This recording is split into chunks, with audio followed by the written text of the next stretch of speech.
Batting के match win किया है, बगैर बैटिंग के फारूक टिपा ने ये मैच अपने नाम किया है। पहला बॉल फाइनल मैच है विगो दानिश टू फारूक। पहला बॉल ग्राउंड शॉट होगा, पहला बॉल ग्राउंड शॉट हुआ है, डॉट बॉल तस्वर होगा। अगेन लेफ्ट स्टेशन, पहला बॉल डॉट हुआ है, पहला बॉल, दूसरा बॉल फुल टॉस, पेस बढ़िया है, पेस बढ़िया है, दूसरा बॉल भी डॉट बॉल होगा। मेकन या फारूक टिपा मुकम्मल नाकाम करेंगे। पहले दो बॉल शॉट हैं, दानिश मेकन है, clean ball, oh my goodness, आया फारूक टिपा, -2 में आ चुके हैं दानिश मेकन, ओह माय गॉडनेस, बड़ा नुकसान। अगेन सुहेल चुकी सामना करने के लिए, सॉरी दानिश मेकन तैयार हैं।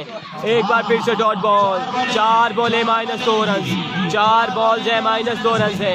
क्या कहने तेरे, क्या कहने फारूक तेरे, बड़ा मैच, बड़े प्लेयर आमने सामने। 4 बॉलें -2 में दानिश मेकन, पांचवा बॉल इस legal ball, 5 balls -2, oh my goodness, oh क्या कहने नाम करेंगे सुहेल चुकी।